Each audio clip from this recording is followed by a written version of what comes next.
بسم اللہ الرحمن الرحیم۔ محترم ناظرین، حضور پاک صلی اللہ علیہ وسلم کے مختلف معجزات کا، مشہور معجزات کا تذکرہ ہم سن رہے ہیں۔ آج کی ویڈیو میں انشاءاللہ ان معجزات کے بارے میں آپ کو بتلایا جائے گا جو معجزات حضور اکرم صلی اللہ علیہ وسلم کے سفر ہجرت میں پیش آئے۔ نبی اکرم صلی اللہ علیہ وسلم نے اللہ رب العزت کے حکم سے مکہ مکرمہ کو چھوڑ کر مدینۃ المنورہ ہجرت فرمائی، وہاں قیام فرمایا۔ تو اس سفر کو ہجرت کا سفر کہا جاتا ہے۔ ابتدا سے لے کر انتہا تک بڑا یادگار سفر ہے، بڑا شاندار سفر ہے، ایسا سفر ہے جس میں اللہ رب العزت نے قدم قدم پر حضور پاک صلی اللہ علیہ وسلم کی مدد فرمائی، نبی اکرم صلی اللہ علیہ وسلم کی حفاظت فرمائی۔ سفر کے شروع سے لے کر سفر ختم ہونے تک 4 بڑے اہم معجزات پیش آئیں گے۔ انشاءاللہ ان معجزات کا تذکرہ ہوگا۔ سب سے پہلا جو معجزہ ہے ہجرت کے سفر میں پیش آنے والا، وہ رات کے وقت میں حضور پاک صلی اللہ علیہ وسلم کی دشمنوں سے حفاظت کا معجزہ۔ مکہ مکرمہ کے رہنے والے مشرکین نے باضابطہ پلان کر کے، مشورہ کر کے آپ علیہ الصلاۃ والسلام کے گھر کا گھیراؤ کر لیا۔ انہوں نے یہ ارادہ کر لیا تھا کہ آج کی رات ہم نبی کریم صلی اللہ علیہ وسلم کی نگرانی میں، ان کے گھر کی نگرانی میں گزاریں گے، اور جیسے ہی وہ صبح نکلیں گے اپنے گھر سے عبادت کرنے کے لیے جائیں گے، نعوذ باللہ ہم ان کو قتل کر دیں گے۔ ہر قبیلے کے ایک جوان کو منتخب کیا گیا، پوری پلاننگ کی گئی، اور رات کے وقت میں نبی اکرم صلی اللہ علیہ وسلم کے گھر کا گھیراؤ کر لیا گیا۔ آپ علیہ الصلاۃ والسلام کو ہجرت کا حکم مل چکا تھا۔ اب آپ علیہ الصلاۃ والسلام کو باضابطہ وحی کے ذریعے سے بتلایا گیا کہ آپ کے گھر کا گھیراؤ ہو چکا ہے، آپ کو قتل کرنے کی پلاننگ ہے، ارادہ ہے۔ حضور پاک صلی اللہ علیہ وسلم نے حضرت علی رضی اللہ عنہ کو بلایا اور ارشاد فرمایا کہ تمہیں میرے بستر پر سونا ہے، میرے پاس جو امانتیں مکہ کے لوگوں کی رکھی ہوئی ہیں میں نکل جاؤں گا، تم ان امانتوں کو پہلے پہنچاؤ، اس کے بعد پھر آ کے راستے میں مجھ سے مل جانا۔ حضرت علی رضی اللہ عنہ کو اپنے بستر پر سلایا۔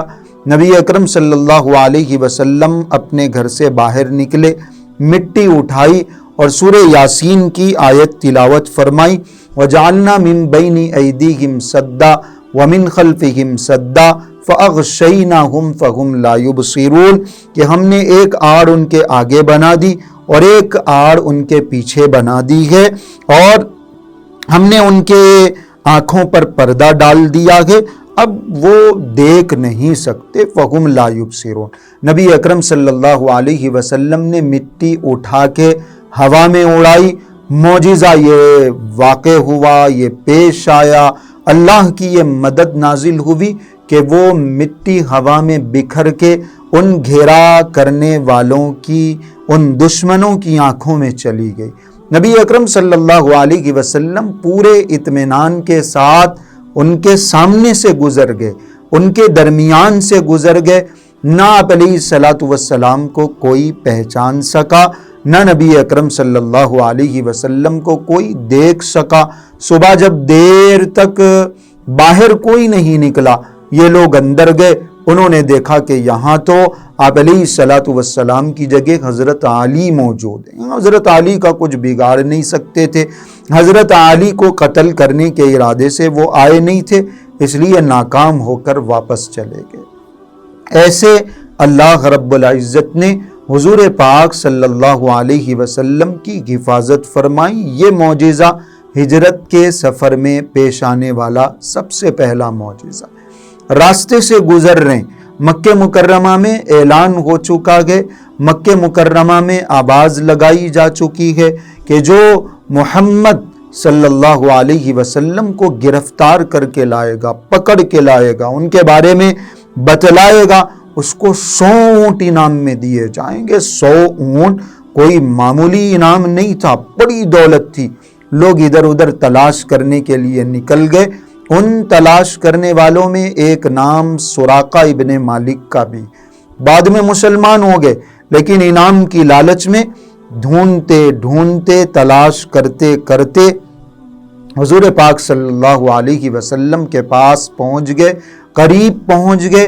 حالانکہ جب نبی اکرم صلی اللہ علیہ وسلم کے قریب پہنچے، ایک مرتبہ ٹھوکر لگی، گر گئے، پھر اٹھ کے پیچھا کیا، پھر ٹھوکر لگی، پھر گر گئے، پھر اٹھ کے انہوں نے پیچھا کیا، اور جب قریب پہنچے روایتوں میں آتا ہے کہ ان کا گھوڑا زمین میں دھس گیا۔ پہلے 2 پاؤں دھس گئے، پھر اور 2 پاؤں زمین میں اس طرح دھس گئے، گھوڑا آگے بڑھنے کے لیے تیار نہیں، ایک قدم بھی آگے بڑھنے کی اس کے اندر سکت نہیں، طاقت نہیں۔ وہ پتھریلی زمین ہے، اس کے باوجود گھوڑا زمین میں دھس گیا۔ سراقہ سمجھ گئے کہ یہ جو پیغمبر ہیں جن کا میں پیچھا کرنے کے لیے آیا ہوں، یہ ضرور اللہ کے رسول ہیں، ان کے ساتھ اللہ کی مدد لگی ہو۔ انہوں نے آپ علیہ الصلاۃ والسلام کے سامنے درخواست کی کہ آپ دعا فرمائیے میں اس مصیبت سے نکل جاؤں، میرا گھوڑا آزاد ہو جائے، میں آپ کا پیچھا نہیں کروں گا، بلکہ میں وعدہ کرتا ہوں کہ جب میں واپس جاؤں گا تو لوگوں کو بتلا دوں گا، بول دوں گا کہ اس راستے میں کوئی نہیں ہے، یہاں اس راستے پہ ان کو تلاش کرنا بیکار ہے۔ آپ علیہ الصلاۃ والسلام نے دعا فرمائی، اللہ رب العزت نے ان کو اس مصیبت سے نکالا، ان کا گھوڑا زمین سے نکلا۔ آپ علیہ الصلاۃ والسلام نے اس موقع پر ایک بشارت بھی سنائی کہ تمہارا اس وقت کیا حال ہوگا جب تمہارے ہاتھوں میں کسرا کے کنگن ہوں گے۔ ایران کا بادشاہ کسرا، سراقہ بڑے تعجب سے پوچھنے لگے، ایران کا بادشاہ کسرا، اس کے کنگن میرے ہاتھوں میں؟ فرمایا کہ ہاں، اس کے کنگن تمہارے ہاتھوں میں ہوں گے۔ یہ پیشن گوئی آپ علیہ الصلاۃ والسلام نے فرمائی، یہ بشارت سنائی۔ حضرت عمر رضی اللہ عنہ کے دور میں یہ بشارت مکمل بھی ہوئی۔ بعد میں حضرت سراقہ مسلمان ہوئے اور حضرت عمر رضی اللہ عنہ کے دور میں اس بشارت کو پورا کرنے کے لیے وہ کنگن بھی ان کے حوالے کیے گئے۔ تو یہ بھی آپ علیہ الصلاۃ والسلام کی حفاظت کا، اللہ کی مدد کا ایک شاندار واقعہ ہے، ایک نمونہ ہے، ایک بڑا معجزہ۔ یہ دوسرا معجزہ ہے۔ اور تیسرا معجزہ، حضور اکرم صلی اللہ علیہ وسلم غار ثور میں پناہ لیے ہوئے ہیں، حضرت ابوبکر صدیق رضی اللہ عنہ ساتھ میں ہیں، لوگ تلاش کرتے کرتے بالکل قریب پہنچ گئے، اتنی قریب پہنچ گئے، روایت میں آتا ہے حضرت ابوبکر صدیق رضی اللہ عنہ گھبرانے لگے اور فرمانے لگے، اللہ کے رسول، دشمن بالکل ہمارے سامنے ہیں، صرف وہ نظر جھکا کے اپنے پیروں کی طرف دیکھ لیں گے، تب بھی ہمارے اوپر نظر پڑ جائے گی، ہماری حفاظت کون کرے گا؟ نبی اکرم صلی اللہ علیہ وسلم نے اس موقع پر حضرت ابوبکر صدیق رضی اللہ عنہ کو تسلی دی، فرمایا لا تحزن ان اللہ معنا، ڈرو نہیں، اللہ ہمارے ساتھ ہے۔ اللہ رب العزت نے اس موقع پر بھی نبی اکرم صلی اللہ علیہ وسلم کی حفاظت فرمائی، مدد فرمائی۔ ایک مکڑی کو اللہ رب العزت نے بھیجا، اس مکڑی نے وہاں جالا تن دیا، جالا بن دیا۔ یہ جو بالکل قریب آنے والے تھے اس غار کے، انہوں نے دیکھا کہ یہاں تو ایک جالا بنا ہوا ہے، اگر کوئی انسان اس غار کے اندر جاتا تو یہ جالا یہاں موجود نہ ہوتا، وہ چپ چاپ وہاں سے واپس چلے گئے۔ یہ بھی نبی اکرم صلی اللہ علیہ وسلم کا ایک معجزہ ہے، اللہ رب العزت کی طرف سے حضور پاک صلی اللہ علیہ وسلم کی جانے والی ایک مدد ہے۔ اور اس سفر میں قدم قدم پر ایسے واقعات پیش آئے ہیں، اس سفر میں ایسے معجزات پیش آئے ہیں۔ یہ تیسرا معجزہ تھا جو ہم نے آپ کو سنا ہے۔ اور چوتھا بڑا معجزہ، نبی اکرم صلی اللہ علیہ وسلم کا جب سفر آگے بڑھا، سفر جاری ہے، راستے میں بھوک لگ رہی ہے، پیاس لگ رہی ہے، ایک خاتون کا خیمہ نظر آیا۔ روایتوں میں ان کا نام ذکر ہے کہ وہ ام معبد کا خیمہ تھا، ان کی جھونپڑی تھی۔ آپ علیہ السلام وہاں پہنچے، ان کے شوہر موجود نہیں تھے۔ نبی اکرم صلی اللہ علیہ وسلم نے پوچھا کہ کیا کوئی چیز کھانے کے لیے ہے؟ فرمایا گیا کہ اللہ کے رسول کوئی چیز موجود نہیں ہے۔ ان کے شوہر بکریاں لے کر بکریوں کو چرانے کے لیے گئے تھے، اور یہاں اس علاقے میں بالکل خشک سالی کا دور تھا، فقر و فاقہ، یہ بالکل غریب فیملی۔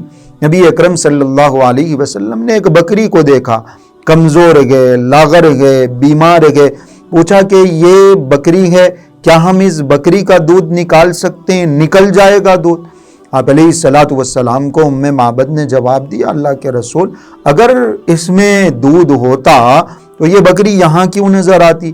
یہ تو لاغر گئے، کمزور ہے، اس لیے اس کو اس بکریوں کے ریوڑ سے الگ یہاں چھوڑ دیا گیا ہے۔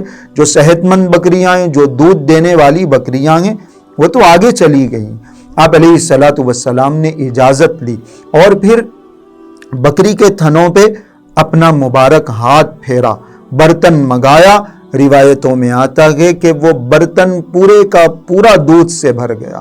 جو بکری کمزور تھی، بالکل لاغر تھی، جو چل نہیں سکتی تھی، جو بالکل دبلی تھی، دودھ اس کے اندر نہیں آتا تھا، آپ علیہ السلام کے ہاتھوں کی برکت سے معجزہ یہ ظاہر ہوا کہ برتن بھر گیا۔ نبی اکرم صلی اللہ علیہ وسلم نے پیا، آپ کے ساتھیوں نے پیا، حضرت ابوبکر نے پیا، آپ علیہ السلام نے ام معبد کو دیا، انہوں نے پیا۔ دوبارہ آپ علیہ السلام نے اپنے مبارک ہاتھوں سے دودھ نکالا، دودھ دوہا اور اس برتن کو بھر دیا، اور ام معبد کو دے کر آپ علیہ السلام نے اپنا آگے کا سفر شروع فرمایا۔ یہ بھی اس سفر کا بڑا شاندار معجزہ، بڑا اہم معجزہ ہے، شروع سے لے کر آخر تک۔ رات میں آپ علیہ السلام کی حفاظت کی گئی، غار میں حفاظت کی گئی، راستے میں حفاظت کی گئی، اور پھر راستے میں کھانے پینے کا ایسا اللہ رب العزت کی طرف سے انتظام ہوا۔ حضور پاک صلی اللہ علیہ وسلم کی شان بڑی اعلیٰ ہے۔ نبی اکرم صلی اللہ علیہ وسلم اللہ رب العزت کے سب سے لاڈلے رسول ہیں، اس لیے آپ کی مدد بھی کی گئی، اس لیے آپ کی حفاظت بھی کی گئی۔ آپ علیہ السلام کے ساتھ ایسے معجزات پوری حیات طیبہ میں بار بار پیش آتے رہے۔ اللہ پاک ہم سب کو حضور پاک صلی اللہ علیہ وسلم کی سچی محبت عطا فرمائے۔